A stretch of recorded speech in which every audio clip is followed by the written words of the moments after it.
श्रीगुरुभ्यो नमः। हरिः ओम्। गणानां त्वा गणपतिगुं हवामहे कविं कवीनामुपमश्रवस्तमम्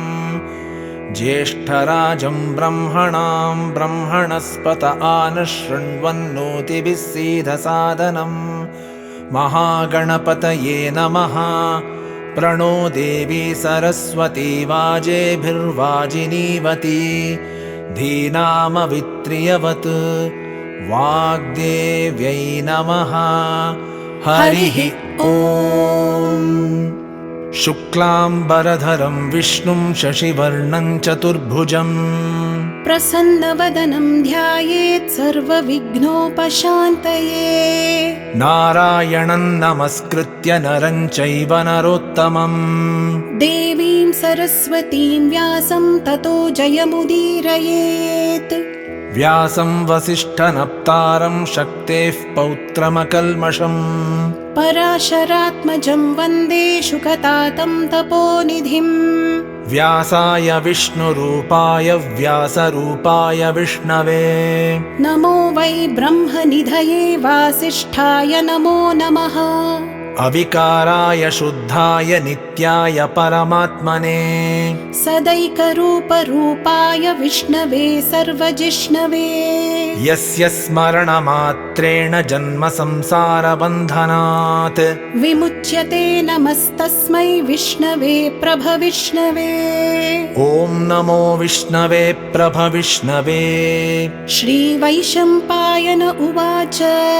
श्रुत्वा धर्मानशेषेण पावनानि च सर्वशः युधिष्ठिरः शान्तनवं पुनरेवाभ्यभाषत। श्रीयुधिष्ठिर उवाच किमेकं दैवतं लोके किं वाप्येकं परायणम्। स्तुवन्तः कङ्कमर्चन्तः प्राप्नुयुर्मानवाः शुभम्। को धर्मः सर्वधर्माणां भवतः परमो मतः।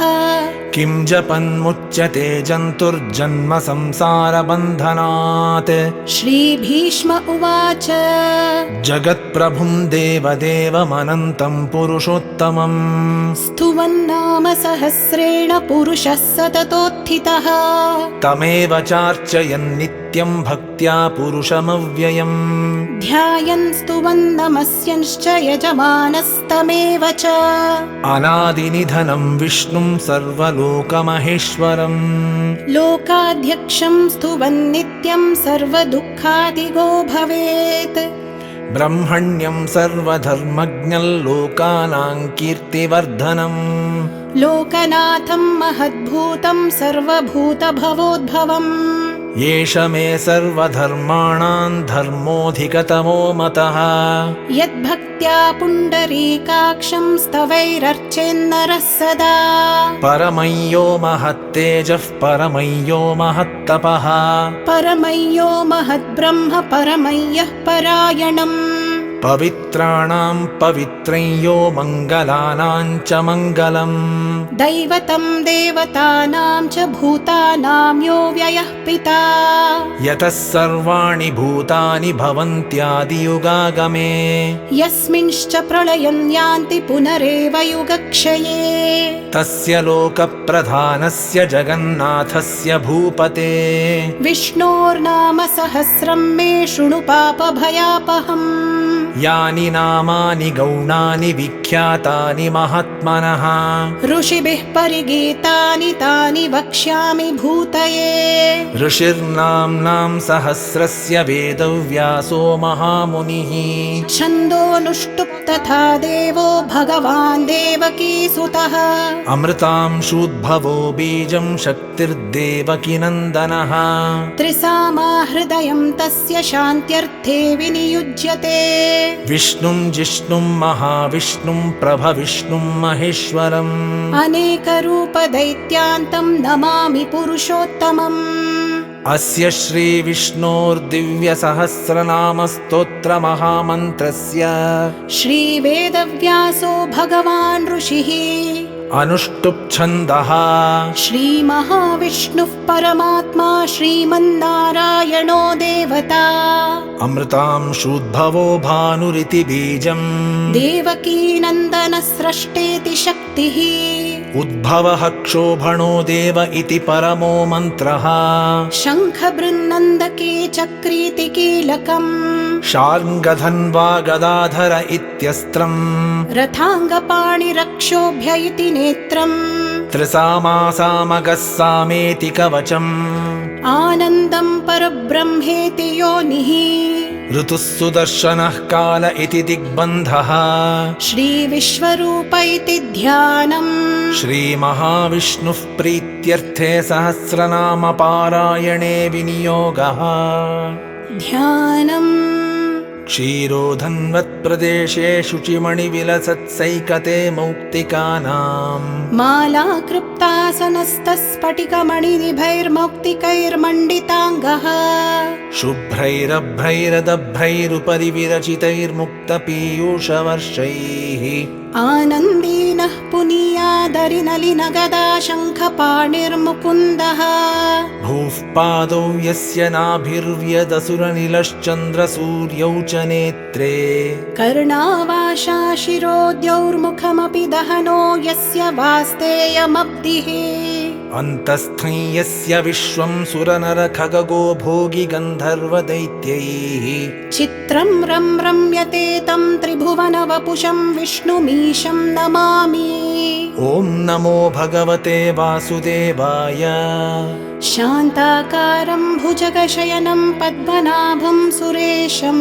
विश्वाधारं गगनसदृशं मेघवर्णं शुभाङ्गम् लक्ष्मीकान्तं कमलनयनं योगिहृद्यानगम्यं वन्दे विष्णुं भवभयहरं सर्वलोकैकनाथम् मेघश्यामं पीतकौशेयवासं श्रीवत्साङ्कं कौस्तुभोद्भासिताङ्गम् पुण्योपेतं पुण्डरीकायताक्षं विष्णुं वन्दे सर्वलोकैकनाथम् नमः समस्तभूतानामादिभूताय भूभृते अनेकरूपरूपाय विष्णवे प्रभविष्णवे सशङ्खचक्रं सकिरीटकुण्डलं सपीतवस्त्रं सरसीरुहेक्षणम् सहारवक्षस्थलशोभिकौस्तुभं नमामि विष्णुं शिरसा चतुर्भुजम् छायायां पारिजातस्य हेमसिंहासनोपरि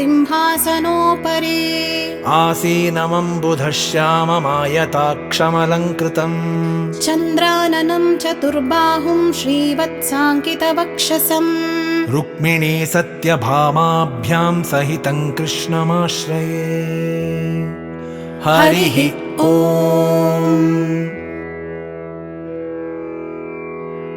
विश्वं विष्णुर्वषट्कारो भूतभव्यभवत्प्रभुः भूतकृद्भूतभृद्भावो भूतात्मा भूतभावनः भूतात्मा परमात्मा च मुक्तानां परमागतिः अव्ययः पुरुषः साक्षी क्षेत्रज्ञोऽक्षर एव च योगो योगविदां नेता प्रधानपुरुषेश्वरः नारसिंहवपुः श्रीमान् केशवः पुरुषोत्तमः सर्वः सर्वः शिवस्थाणुर्भूतादिर्निधिरव्ययः सम्भवो भावनो भर्ता प्रभवः प्रभुरीश्वरः स्वयंभूः शम्भुरादित्यः पुष्कराक्षो महास्वनः अनादिनिधनो धाता विधाता धातुरुत्तमः अप्रमेयो हृषीकेशः पद्मनाभोऽमरप्रभुः विश्वकर्मा मनुस्त्वष्टा स्थविष्टस्तविरो ध्रुवः अग्राह्यः शाश्वतः कृष्णो लोहिताक्षः प्रदर्दनः प्रभूतस्त्रिककुब्धाम पवित्रं मङ्गलं परम् ईशानः प्राणदः प्राणो ज्येष्ठः श्रेष्ठः प्रजापतिः हिरण्यगर्भो भूगर्भो माधवो मधुसूदनः ईश्वरो विक्रमी धन्वी मेधावी विक्रमः क्रमः अनुत्तमो दुराधर्षः कृतघ्नः कृतिरात्मवान् सुरेशः शरणं शर्म विश्वरेताः प्रजाभवः अहः संवत्सरो व्यालः प्रत्ययः सर्वदर्शनः अजः सर्वेश्वरः सिद्धः सिद्धिः सर्वादिरच्युतः वृषाकपिरमेयात्मा सर्वयोगविनिसृतः वसुर्वसुमनः सत्यः समात्मा संमितः समः अमोघः पुण्डरीकाक्षो वृषकर्मा वृषाकृतिः रुद्रो बहुशिरा बभ्रुर्विश्वयोनिश्रुचिश्रवाः अमृतः शाश्वतस्थाणुर्वरारोहो महातपाः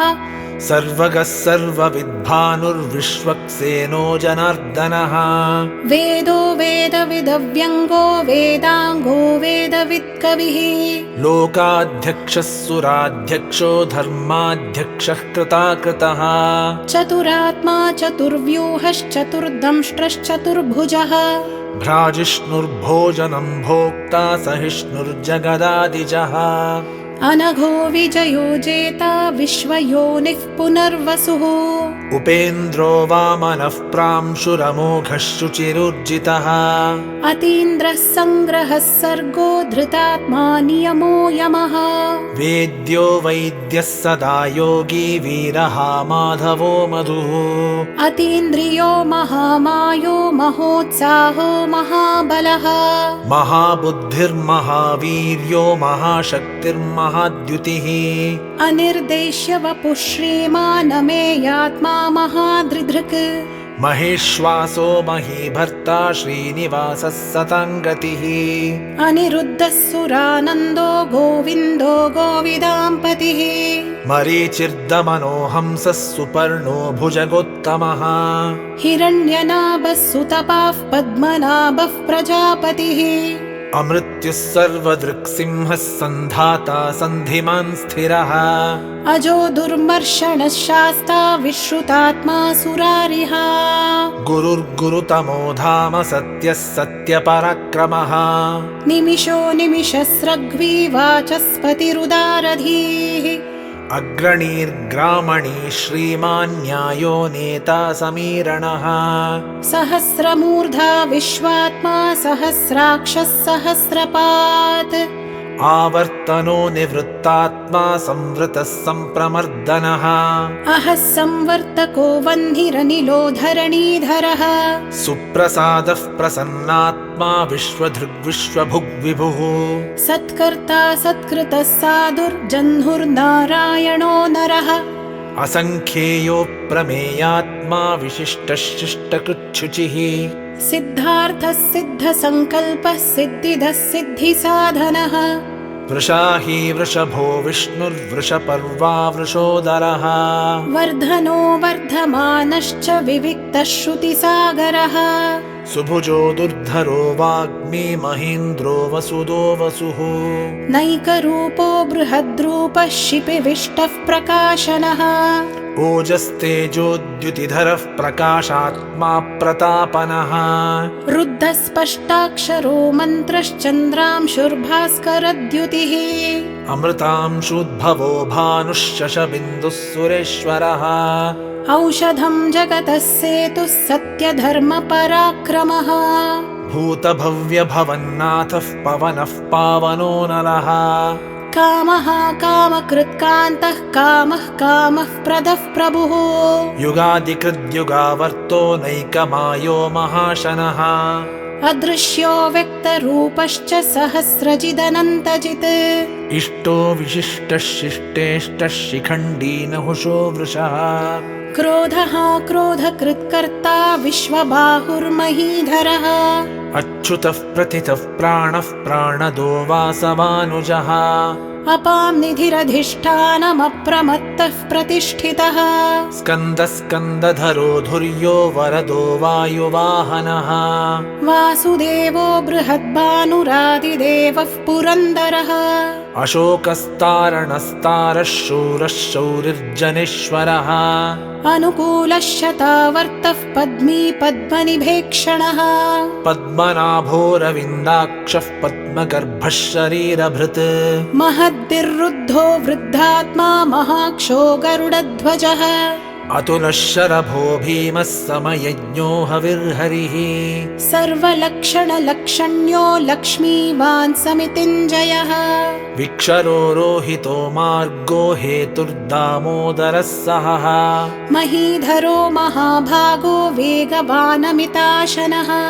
उद्भवः क्षोभणो देवः श्रीगर्भः परमेश्वरः करणं कारणं कर्ता विकर्ता गहनो गुहः व्यवसायो व्यवस्थानः संस्थानस्थानदो ध्रुवः परर्दिः परमस्पष्टस्तुष्टः पुष्टः शुभेक्षणः रामो विरामो विरतो मार्गो नेयो नयोनयः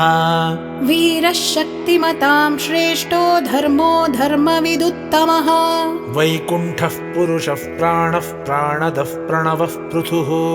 हिरण्यगर्भः शत्रुघ्नो व्याप्तो वायुरधोक्षजः ऋतुः सुदर्शनः कालः परमेष्ठी परिग्रहः उग्रः संवत्सरो दक्षो विश्रामो विश्वदक्षिणः विस्तारस्थावरस्थाणुः प्रमाणं बीजमव्ययम् अर्थोऽनर्थो महाकोशो महाभोगो महाधनः अनिर्विण्णस्थविष्ठो भूर्धर्मयूपो महामखः नक्षत्रनेमिर्नक्षत्री क्षमः क्षामः समीहनः यज्ञ इज्यो महेज्यश्च क्रतुः सत्रं सताङ्गतिः सर्वदर्शी विमुक्तात्मा सर्वज्ञो ज्ञानमुत्तमम् सुव्रतः सुमुखः सूक्ष्मः सुघोषः सुखदः सुहृत् मनोहरोजितक्रोधो वीरबाहुर्विदारणः स्वापनः स्ववशो व्यापी नैकात्मानैककर्मकृत् वत्सरो वत्सलो वत्सी रत्नगर्भो धनेश्वरः धर्मकुद्धर्मकृद्धर्मी सदतक्षरमक्षरम् अविज्ञाता सहस्रांशुर्विधाता कृतलक्षणः गभस्थिनेमिः सत्त्वस्थः सिंहो भूतमहेश्वरः आदिदेवो महादेवो देवेशो देवभृद्गुरुः उत्तरो गोपतिर्गोप्ता ज्ञानगम्यः पुरातनः शरीरभूतभृद्भोक्ता कपीन्द्रो भूरि दक्षिणः सोमपो मृतपः सोमः पुरुजित्पुरुषत्तमः विनयो जयः सत्यसन्धो दाशार्हः सात्वतां पतिः जीवो विनयिता साक्षी मुकुन्दो मितविक्रमः अम्भो निधिरनन्तात्मा महोदधिशयोऽन्तकः अजो महार्हः स्वाभाव्यो जितामित्रः प्रमोदनः आनन्दो नन्दनो नन्दः सत्यधर्मा त्रिविक्रमः महर्षिः कपिलाचार्यः कृतज्ञो मेदिनीपतिः त्रिपदस्त्रिदशाध्यक्षो महाशृङ्गः कृतान्तकृत् महावराहो गोविन्दः सुषेणः कनकाङ्गदी गुह्यो गभीरो गहनो गुप्तश्चक्रगदाधरः वेधास्वाङ्गोजितः कृष्णो दृढः सङ्कर्षणोच्युतः वरुणो वारुणो वृक्षः पुष्कराक्षो महामनाः भगवान् भगः नन्दी वनमाली हलायुधः आदित्यो ज्योतिरादित्यः सहिष्णुर्गतिसत्तमः सुधन्वा खण्डपरशुर्दारुणो द्रविणप्रदः दिवस्पृक् सर्वदृग्व्यासो वाचस्पतिरयो निजः त्रिसामासामगः सामनिर्वाणं भेषजं भिषक् सन्न्यासकृच्छमः शान्तो निष्ठा शान्तिः परायणम् शुभाङ्गः शान्तिदः स्रष्टा कुमुदः कुवलेशयः गोहितो गोपतिर्गोप्ता वृषभाक्षो वृषप्रियः अनिवर्ती निवृत्तात्मा संक्षेप्ता क्षेमकृच्छिवः श्रीवत्सवक्षा श्रीवासः श्रीपतिः श्रीमतां वरः श्रीदः श्रीशः श्रीनिवासः श्रीनिधिः श्रीविभावनः श्रीधर श्रीकर श्रेयः श्रीमान् लोक तापत्रयाश्रयः स्वक्षस्वङ्गशतानन्दो नन्दिर्ज्योतिर्गणेश्वरः विजितात्मा विधेयात्मा सत्कीर्तिश्चिन्न संशयः उदीर्णः सर्वतश्चक्षुरनीशः शाश्वतस्थिरः भूषयो भूषणो भूतिर्विशोकः शोकनाशनः अर्चिष्मानर्चितः कुम्भो विशुद्धात्मा विशोधनः अनिरुद्धो प्रतिरतः प्रद्युम्नोमितविक्रमः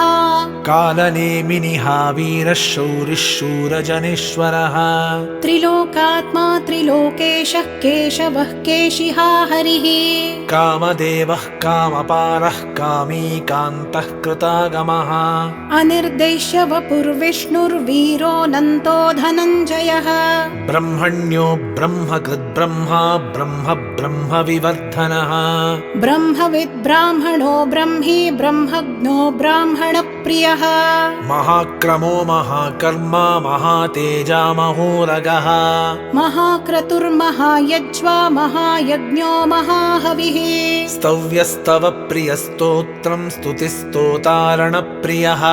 पूर्णः पूरयिता पुण्यः पुण्यकीर्तिरनामयः मनोजवस्तीर्थकरो वसुरेता वसुप्रदः वसुप्रदो वासुदेवो वसुर्वसुमनाहविः सद्गतिः सत्कृतिः सत्ता सद्भूतिः सत्परायणः शूरसेनो यदुश्रेष्ठः सन्निवासः सुयामुनः भूतावासो वासुदेवः सर्वासु निलयो नलः दर्पः दर्पदो दृप्तो दुर्धरोऽथा पराजितः विश्वमूर्तिर्महामूर्तिर्दीप्तमूर्तिरमूर्तिमान् अनेकमूर्तिरव्यक्तः शतमूर्तिः शताननः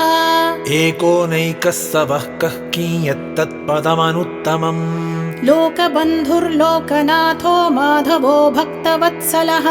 सुवर्णवर्णो हेमाङ्गो वराङ्गश्चन्दनाङ्गदी वीरः विषमशून्यो घृताशीरजलश्चलः अमानी मानदो मान्यो लोकस्वामी त्रिलोकधृत् सुमेधा मेधजो धन्यः सत्यमेधाधराधरः तेजो वृषोद्युतिधरः सर्वशस्त्रभृताम्बरः प्रग्रहो निग्रहो व्यग्रो नैकशृङ्गो गदाग्रजः चतुर्मूर्तिश्चतुर्बाहुश्चतुर्व्यूहश्चतुर्गतिः चतुरात्मा चतुर्भावश्चतुर्वेदविदेकपात् समावर्तो निवृत्तात्मा दुर्जयो दुरतिक्रमः दुर्लभो दुर्गमो दुर्गो दुरावासो दुरारिः शुभाङ्गो लोकसारङ्गः सुतन्तुस्तन्तुवर्धनः इन्द्रकर्मा महाकर्मा कृतकर्मा कृतागमः उद्भवः सुन्दरः सुन्दो रत्ननाभः सुलोचनः अर्को वाजसनः शृङ्गी जयन्तः सर्वविज्जयी सुवर्णबिन्दुरक्षोभ्यः सर्ववागीश्वरेश्वरः महाह्रदो महागर्तो महाभूतो महानिधिः कुमुदः कुन्दरः कुन्दः पर्जन्यः पावनोऽनिलः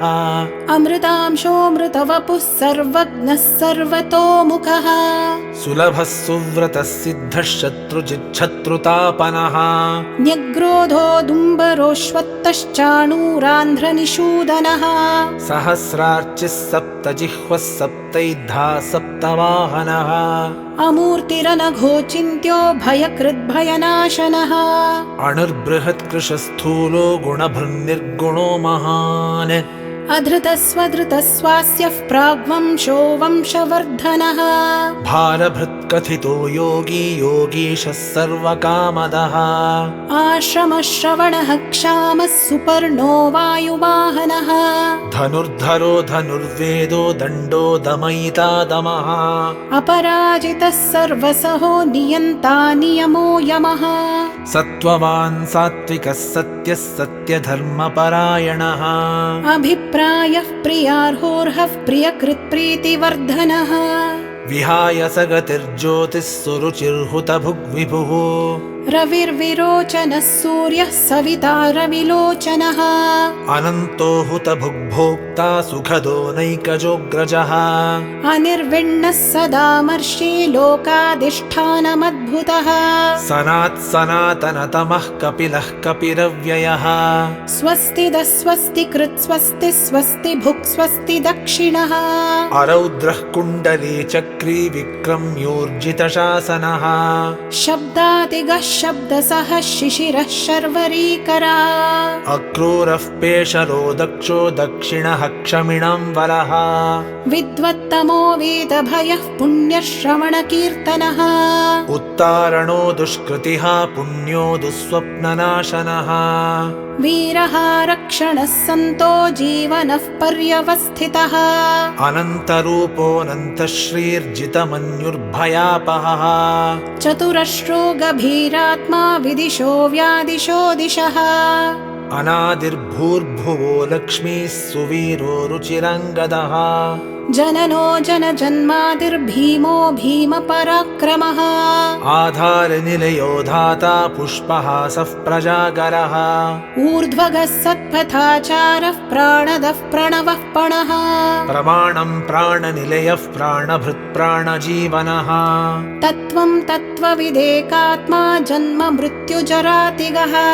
भूर्भुवः स्वस्तरुस्तारः सविता प्रपितामहः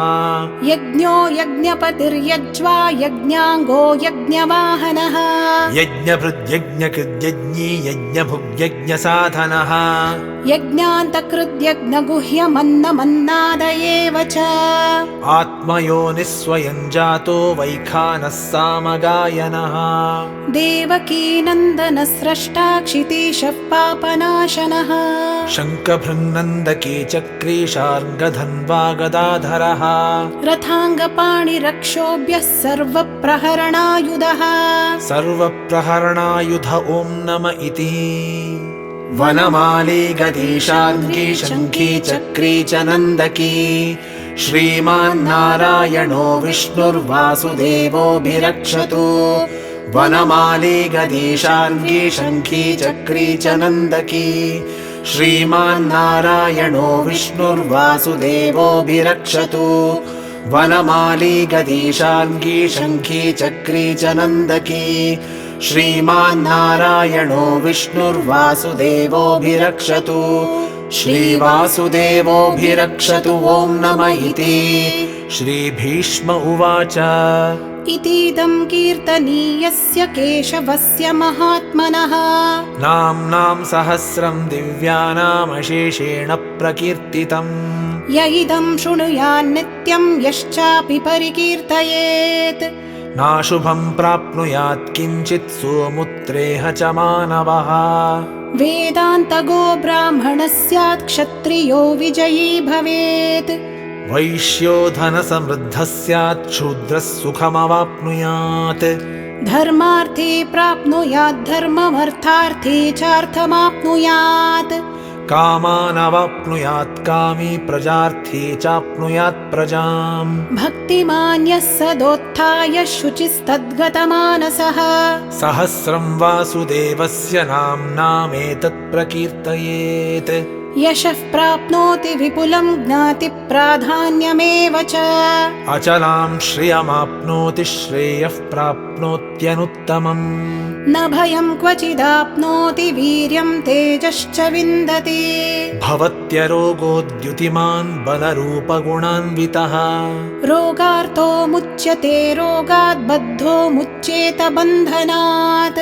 भयान्मुच्येत भीतस्तु मुच्येतापन्न आपदः दुर्गाण्यतितरत्याशु पुरुषः पुरुषोत्तमम् स्तुवन्नाम सहस्रेण नित्यं भक्तिसमन्वितः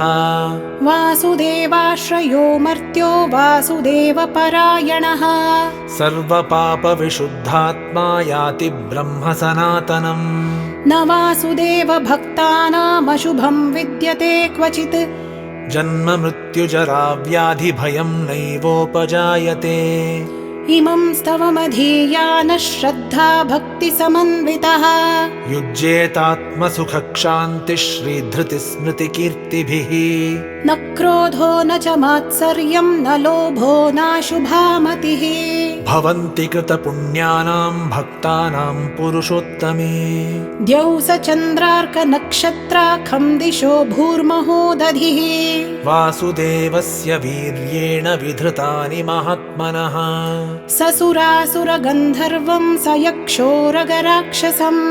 जगद्वशे वर्ततेदं कृष्णस्य सचराचरम् इन्द्रियाणि मनोबुद्धिः सत्त्वं तेजो बलं धृतिः वासुदेवात्मकान्याहुः क्षेत्रं क्षेत्रज्ञ एव च सर्वागमानामाचारः प्रथमं परिकल्पते आचारप्रभवो धर्मो धर्मस्य प्रभुरच्युतः ऋषयः पितरो देवा महाभूतानि धातवः जङ्गमाजङ्गमञ्चेदं जगन्नारायणोद्भवम् योगो ज्ञानं तथा साङ्ख्यं विद्या शिल्पादिकर्म च वेदाः शास्त्राणि विज्ञानमेतत् सर्वं जनार्दनात् एको विष्णुर्महद्भूतं पृथग्भूतान्यनेकशः त्रीन् लोकान् व्याप्य भूतात्मा भुङ्क्ते विश्वभुगव्ययः इमं स्तवं भगवतो विष्णोर्व्यासेन कीर्तितम् पठेद्य इच्छेत् पुरुषः श्रेयः प्राप्तुं सुखानि च विश्वेश्वरमजं देवं जगतः प्रभुमव्ययम् भजन्ति ये पुष्कराक्षं न ते यान्ति पराभवम् न ते यान्ति पराभवमों नम इति अर्जुन उवाच पद्मपत्रविशालाक्ष पद्मनाभसुरोत्तमा भक्तानामनुरक्तानां त्राता भव जनार्दन श्रीभगवानुवाच यो मां नाम सहस्रेण स्तोतुमिच्छति पाण्डवा सोऽहमेकेन श्लोकेन स्तुत एव न संशयः स्तुत एव न संशय ॐ नम इति व्यास उवाच वासनाद्वासुदेवस्य वासितन्ते जगत्त्रयम् सर्वभूतनिवासोऽसि वासुदेव नमोऽस्तु ते श्रीवासुदेव नमोऽस्तुत ॐ नम इति पार्वत्युवाच केनोपायेन लघुना विष्णोर्नाम सहस्रकम् पठ्यते पण्डितैर्नित्यं श्रोतुमिच्छाम्यहं प्रभो ईश्वर उवाच श्रीराम राम रामेति रमे रामे मनोरमे सहस्रनाम तत्तुल्यं राम नाम वरानने श्रीराम राम रामेति रमे रामे मनोरमे सहस्रनाम तत्तुल्यं राम नाम वरानने श्रीराम राम रामेति रमे रामे मनोरमे सहस्रनाम तत्तुल्यं राम नाम वरानने श्रीराम नाम वरानन ॐ नम इति ब्रह्मोवाच नमोऽस्त्वनन्ताय सहस्रमूर्तये सहस्रपादाक्षिशिरोरुबाहवे सहस्रनाम्ने पुरुषाय शाश्वते सहस्रकोटियुगधारिणे नमः सहस्रकोटियुगधारिणे नम ॐ नम इति सञ्जय उवाच यत्र योगेश्वरः कृष्णो यत्र पार्थो धनुर्धरः तत्र श्रीर्विजयो भूतिर्ध्रुवा नीतिर्मतिर्मम श्रीभगवानुवाच